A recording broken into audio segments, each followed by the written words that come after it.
I Know What You Did Last Wednesday, Part 9. We lay on the grass panting. The sun was beating down on us. It was difficult to see, but then I became aware of a shadow moving towards us. I rolled over and looked up at the figure limping towards us, a radio transmitter in one hand and a gun in the other. Well, well, well, he said. It looks as if my little plan has finally become unstuck, and just when everything was going so well too. Tim stared at the man, at his single eye, his single leg, his huge beard. It's, he began. It's Horatio Randall, I said, the captain of the Silver Medal, the boat that brought us here. You got it in one, young lad, he said. But that's not his real name, I went on. Randall is an anagram. If you switch the letters round, you get Endrel, Tim exclaimed. Nadler, I said. I think this must be Johnny Nadler, your old friend from St. Egbert's. The captain put down the radio transmitter. He had used it, of course, to set off the explosive charge a few moments before. He didn't let go of the gun. With his free hand, he reached up and pulled off his fake beard, the wig and eye patch. At the same time, he twisted round and released the leg that he'd tied up behind his back. It only took a few seconds, but at once I recognised the thin-faced teenager I'd seen in the photograph. It seems you've worked it all out, he muttered. His accent had changed too. He was no longer the jolly captain. He was a killer, and he was mad. Yes, I said. But it's impossible, Tim burbled. He couldn't have killed all the others. We looked. There's nobody else on the island. It was Nadler all along, I said. I glanced down at him. The wind raced past and the waves crashed down. He smiled. Do go on, he snarled. I know what you did, I said. Last Wednesday. You met us all at the quay, disguised as a captain. You'd sent everyone invitations to this reunion on the island, and you'd even offered to pay £1,000 to make sure they'd all come. Rory McDougal had nothing to do with it, of course. You killed him before we even set sail. That's right, Nadler said. He was smiling now. There was something horrible about that smile. He was sure this was one story I wouldn't be telling anyone else. You killed Rory and you left the poisoned chocolate for Sylvie. Then you dropped us on the island and sailed away again. There was no need for you to stay. Everything was already prepared. Are you saying he wasn't here when he killed everyone? Tim asked. He was still lying on the grass. There was a buttercup lodged behind his ear. That's right. Don't you remember what Mark told us when we were looking at the picture? He said Johnny Nadler wanted to be an inventor when he left school. He said he was always playing with planes and cars. I glanced at the transmitter line on the ground just a few feet away. I assumed that they were radio-controlled planes and cars, I said. That's right, Tim said. He was brilliant, Nick. He once landed a helicopter on the science teacher's head. Well, that's how he killed everyone on the island. After he finished with Rory McDougal and Sylvie Binns, I took a deep breath, wondering if there was anything I can do. Tim was right next to me on the edge of the cliff. I was a couple of meters in front of him. We were both lying down. Nadler was standing over us, aiming with the gun. If we so much as moved, he could shoot both of us. I had to keep talking and hope it might somehow find a way to distract him. Janet Rose was stabbed with an Eiffel Tower, I went on, but I noticed there was a tear in the canopy above her bed. I should have put two and two together and realised that the Eiffel Tower was always there, above the bed. It must have been mounted on some sort of spring mechanism. Nadler knew that was where she'd be sleeping. All he had to do was press a button and send the model plunging down. He was probably miles away when he killed her. That's right, Nadler giggled. I was back on the mainland. I was nowhere near. But what about the face you saw? Tim asked. The skull in the window. Brenda saw it too. You've already answered that one, Tim, I said. A remote control helicopter or something with a mask hanging underneath. Nadler controlled that too. It was easy. But how could he see us? I glanced at Nadler and he nodded.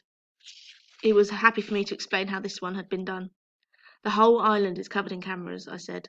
That was Rory's security system. We've been watched from the moment we've arrived. Nadler knew where we were every minute of the day. Right again, Nadler grinned. He was pleased with himself, I could see that. It was easy to hack into McDougal's security system and redirect all the pictures to my own TV monitor. I was even able to watch her in the bath. That's outrageous, Tim was blushing. He knew that Nadler would have seen him playing with his plastic duck. Nadler had positioned the globe up on the roof, I went on. If we'd gone up and looked, we'd probably have found some sort of ramp with a simple switch. He waited until Libby Goldman came out the front door, and then he pressed the button that released the globe. It rolled forward, and that was that. He never had the chance. He killed Eric and Brenda the same way. He turned out the lights and then fired the bullet and brought down the organ pipe, both by remote control. I paused. How about Mark Tyler? I asked. The javelin was hidden in the branches of the tree, Nadler explained. It was on a giant elastic band, remote controlled again, and it was just like a crossbow. He giggled for a second time, only bigger.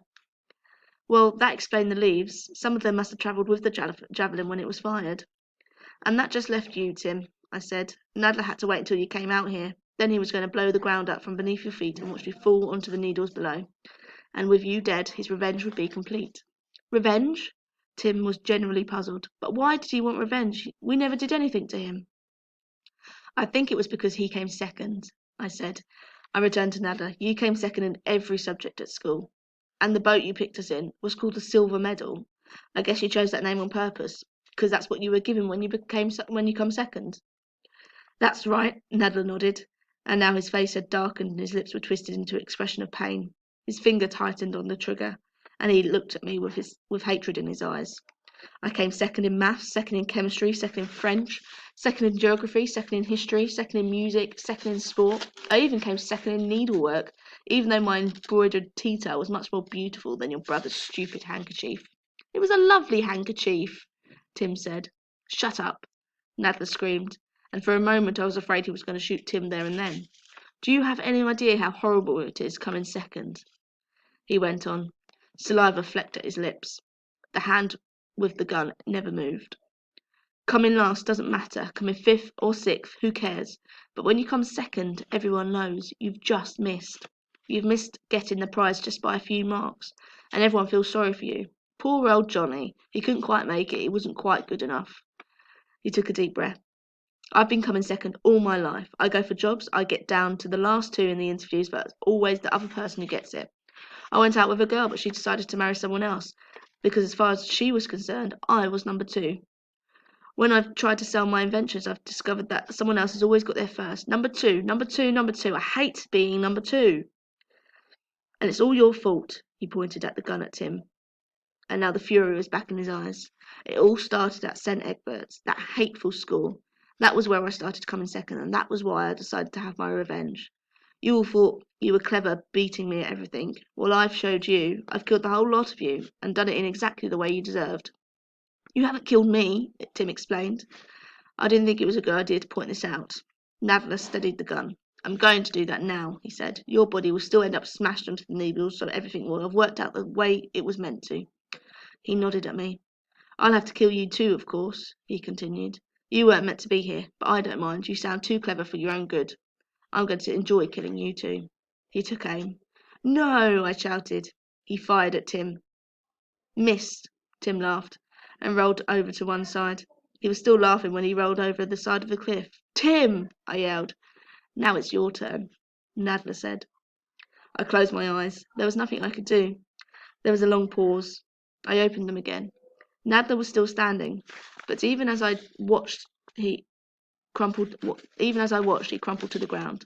Eric Draper, the fat solicitor, was standing behind him. There was blood all over his shirt, and he was deathly pale, but he was still alive. He was holding the blunderbuss, which he must have taken from the bear. He hadn't fired it. He had only used it to club and knocked out Nadler out. He only wounded me, he gasped. I woke up this morning, I came to find you. But I wasn't interested in Eric Draper, even if he did just save my life. I crawled over to the cliff and looked down, expecting to see Tim smashed to pieces on the rocks. Hello, Nick, Tim said. There was a gorse bush growing out of the side of the cliff. He had fallen right into it. I held out my hand. Tim took it. I pulled him to safety, and we both lay there in the sun, exhausted, glad to be alive. We found the silver medal moored at the jetty, and I steered it back to the mainland. Eric was slumped on the deck. Johnny Nadler was down below, tied up with as much rope as that only his head was showing. We weren't taking any chances after what had happened. We'd already radioed ahead to the police, and they would be waiting when we got to the mainland. Tim was standing next to me. We had left the 6 bodies behind us on the Crocodile Island. Well, I warned you that this was going to be a horror story. I'm sorry, I thought you were the killer, Tim said. He was looking even more sheepish than, well, a sheep. It's all right, Tim, I said. It's a mistake anyone could have made. He swayed on his feet, and suddenly I felt sorry for him. Do you want to sit down? I asked. It's going to take us a little while to get back. Tim shook his head. No, he blushed. I can't. Why not? That bush I fell into. It was very prickly. My bottom's full of... what? Needles. I pushed down on the throttle and the boat surged forward. Behind us, Crocodile Island shimmered in the morning mist, until at last it had disappeared.